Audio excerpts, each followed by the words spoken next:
as we discussed in several previous videos, most immigrants who come to Canada come from cultures that are significantly more hierarchical than Canada is.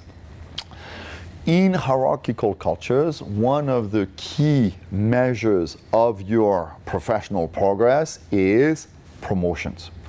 You have a higher title which is more significant than you had before. So, getting promoted is a big motivation for many immigrants. The challenge is, coming from hierarchical cultures, the average immigrant quite often does not understand what does it take to be promoted in an egalitarian organization like many organizations are in Canada. So I'm going to contrast the way people get a promotion in egalitarian organizations with the way people get promoted in hierarchical organizations. Everywhere in the world, a promotion means your box of responsibility has moved up one level. You have traded a set of responsibilities for a new one. The question is, how do you go from one to the other? What is expected to happen in between? So, in egalitarian organizations, the way you typically get promoted is like this. You are expected to take on some of your manager's responsibilities. So your box of responsibilities is rising a little bit. Now, there's only 24 hours in one day. So in order to take good care of these responsibilities, you're going to have to shed some of the responsibilities at the bottom. Otherwise, it's not going to add up.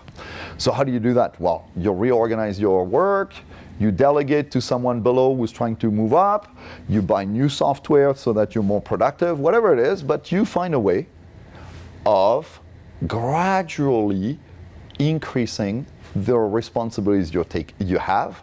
And in particular, you gradually take on more and more of your manager's responsibilities over time. And in Canada, you will be promoted when you're able to do the job without the title. And there's one thing which is implicit. They don't say it, but it's there, without the money. Okay? So, typically what happens is you're able to operate at the next level, and eventually somebody comes to you and say, hey, Lionel, we are like there's a new position of team lead opening up in this department. Are you interested? That means you have been able to operate as a team lead for the last 3 months without the title and without the money.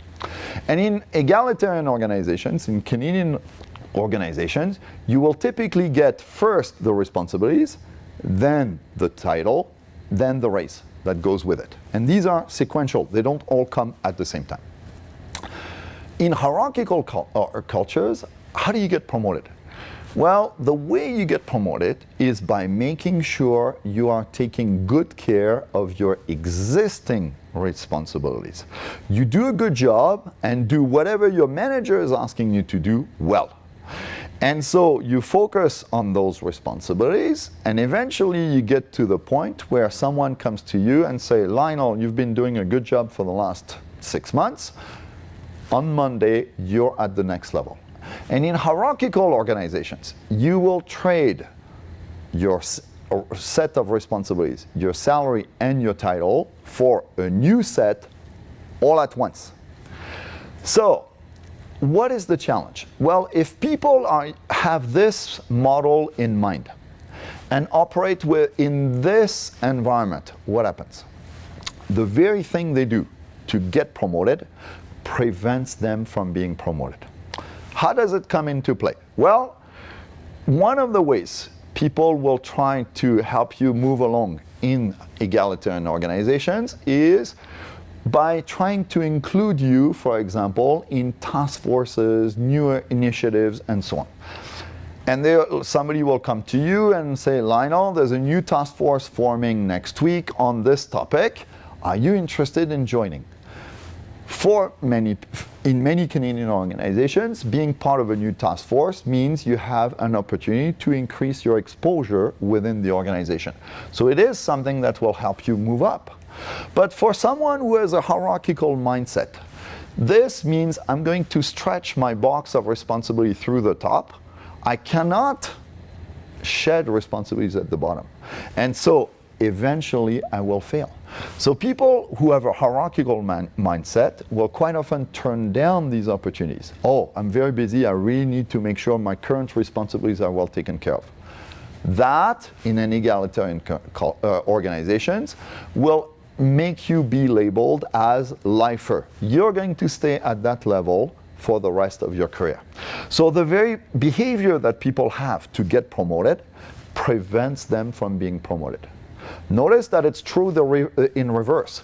What I mean by that is, for example, when Canadians work in hierarchical organizations, so for example, if they work in Chinese, Korean, Japanese, French, Russian organizations, then the very thing they do to get promoted, which is take on responsibilities at the next level, will prevent them from being promoted, because their boss will say, hey, you're not a manager, you can't do this, you can't get involved in these meetings, and so on. So at that point, their initiative will end up being perceived as insubordination.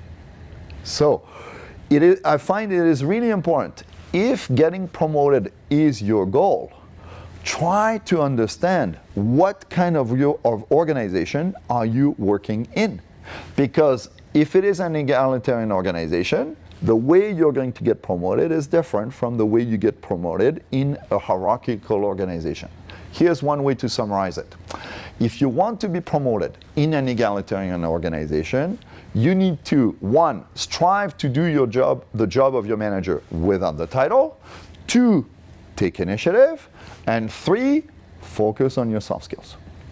If you want to be promoted in a hierarchical organization, okay, make sure your current duties are well done, make sure you understand well what are your manager's expectations, and quite often the decisions will be made at the head office, so spend some time at the head office.